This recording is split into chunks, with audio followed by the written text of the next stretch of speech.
Muscles and bones in summer are particularly exposed to dangers, not only because of the damage that can be caused by increased physical activity, but also due to the high temperatures that can put our bodies in difficulty.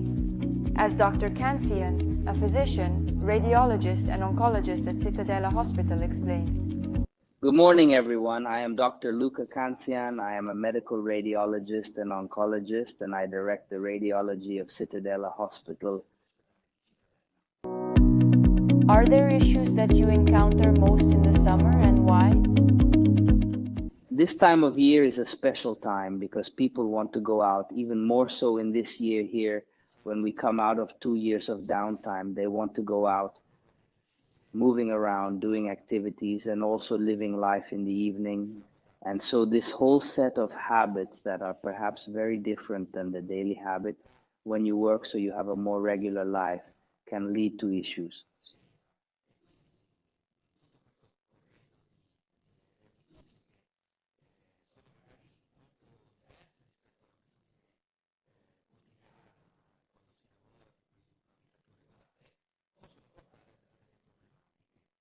Issues that are, let's say, accentuated by the climate outside. Now, these days we are experiencing a really peculiar heat, and all this put together can bring issues of various kinds.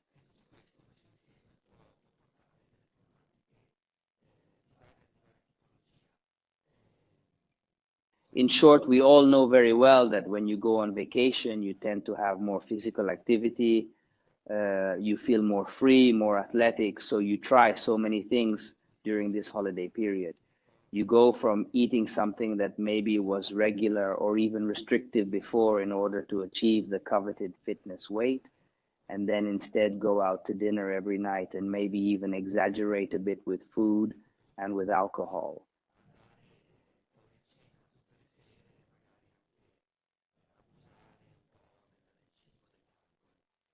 In addition, all this in an environment that is perhaps different because there are those who go to the sea and therefore find a rather low atmospheric pressure.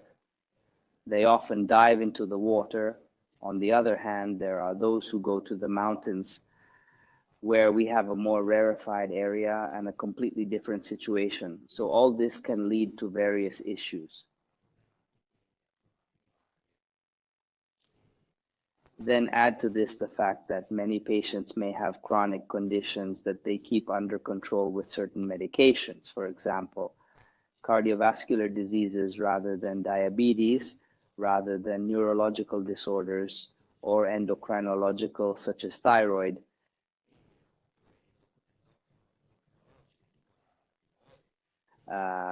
This leads to having to chronically use medications, which in turn go to impact one's physical performance in extreme situations, such as very high heat, as we are experiencing in these days. So this picture, unfortunately, sometimes leads to issues that can be either minor problematic or even major issues.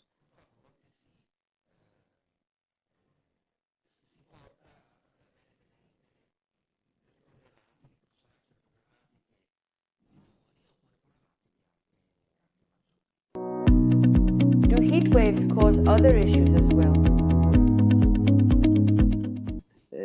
The starting point of a number of problems that we also experience in our daily activities is dehydration, that is lack of fluids at the body level. This is an important point that is not always taken into account by the person.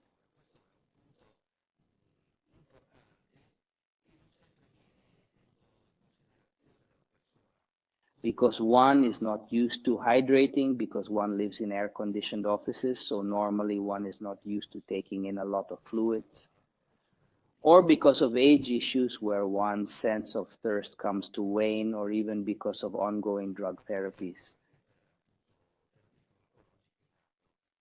Dehydration is the starting point of many problems. Consider that in athletes, even non-competitive athletes, let's say, who, for those who do physical activity, it would be very important to hydrate before you go for the activity and immediately after you come back, and weigh yourself when you go out and weigh yourself again when you come back home to see how much you have lost. because we all know that when we go for a run, then we come home and we weigh ourselves, we see ourselves lighter. What we are losing at that time is really the liquid part.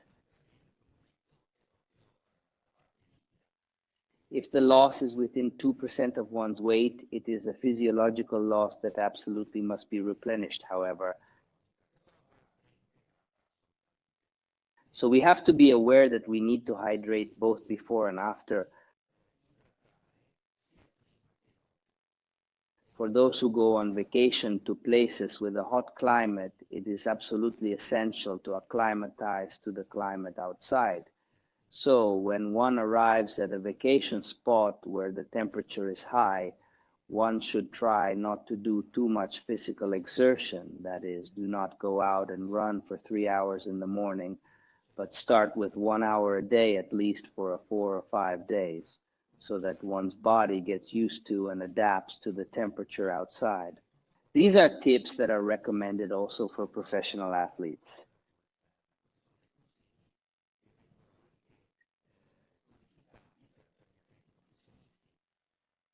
Otherwise, you run into issues, which can be more or less simple muscle problems, such as cramps, or as we see here in radiology, musculotendinous injuries.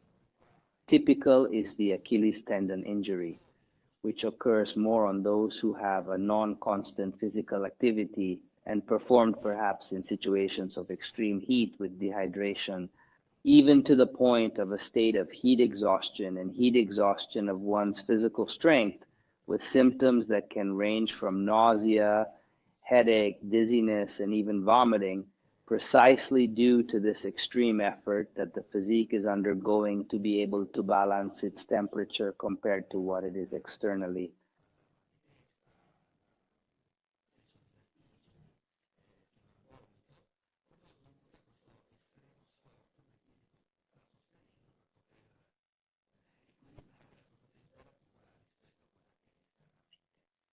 Again, sometimes patients resort to the emergency room and we have to do some investigations to rule out more important pathologies until we get to the so-called heat stroke. Heat stroke is an absolute medical emergency and occurs when the body temperature exceeds 40 degrees and the body can no longer lower this temperature. So damage is also created to the internal organs, especially in the brain, and the patient may face even life-threatening situations. In this case, it is absolutely necessary to avoid this kind of event by protecting oneself from the sun, going out only in the cooler hours, doing activities only in the early morning or in the evening to avoid precisely this extreme stress that sometimes takes suddenly, I must say.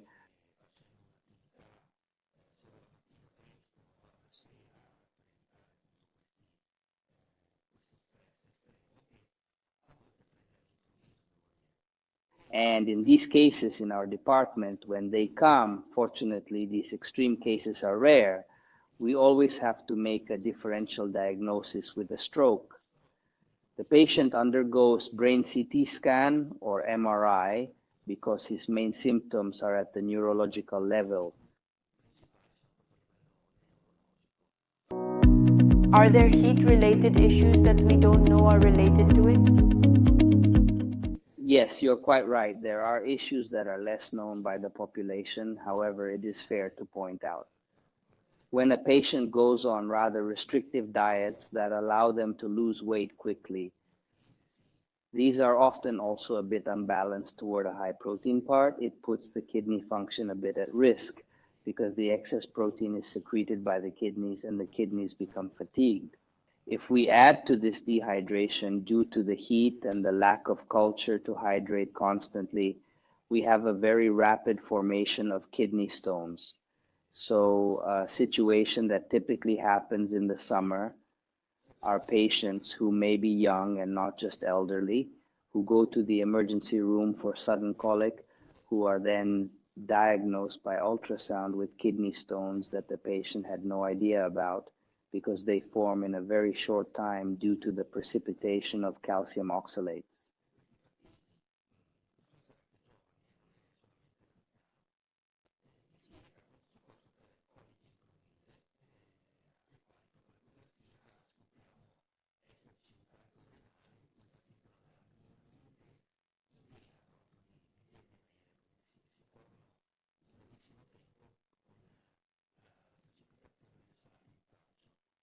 This is moreover accentuated, and this is a piece of advice I give to everyone when we drink coffees, when we drink the famous mid-morning coffee in the summer, we have to drink a small bottle of water, half a liter behind it, because the acidification of urine results in an even more rapid precipitation of calcium salts.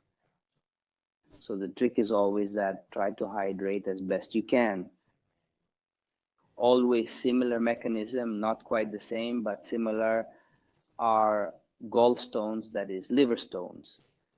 When there is a state of dehydration, the bile becomes denser and thus can trigger biliary colic, perhaps on stones, in this case already present but not known. And we can have episodes precisely of biliary type abdominal colic, which compared to renal colic is also more complex from the point of view of therapeutic management.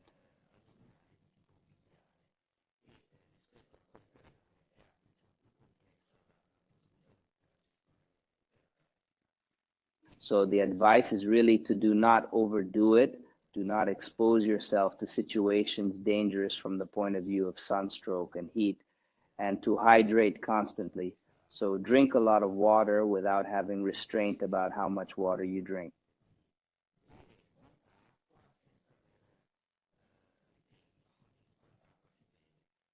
There are also hydrosaline solutions.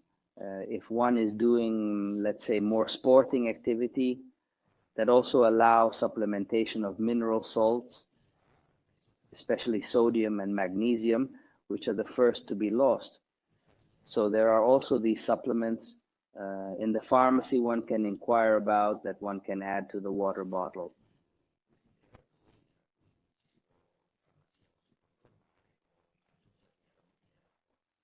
But know, though, that on average, when you go out for a somewhat vigorous walk, a physical activity of a couple of hours, we lose about 1.5 kilograms of fluid, so we have to supplement with 1.5 liters of water. This is a rule of thumb.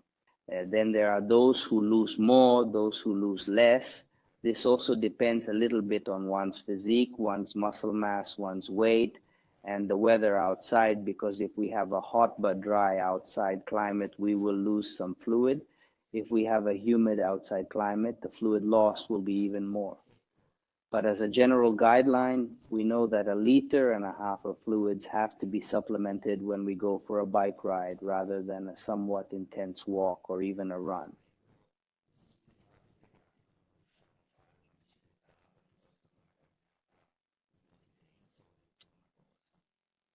Any advice for the summer?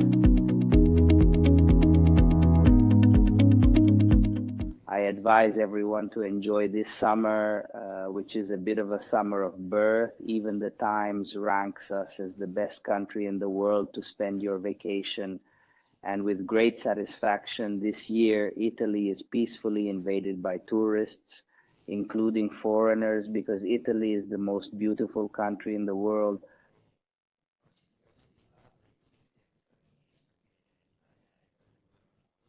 So let's enjoy this summer. Be careful not to overdo it. Let's be careful about what we eat and especially how we hydrate. So let's drink fluids, let's drink water, let's do our physical activity at the right hours, avoiding the hottest hours. And let's also indulge in some relaxation beyond the physical part, some mental relaxation, which is absolutely necessary and is very good for us.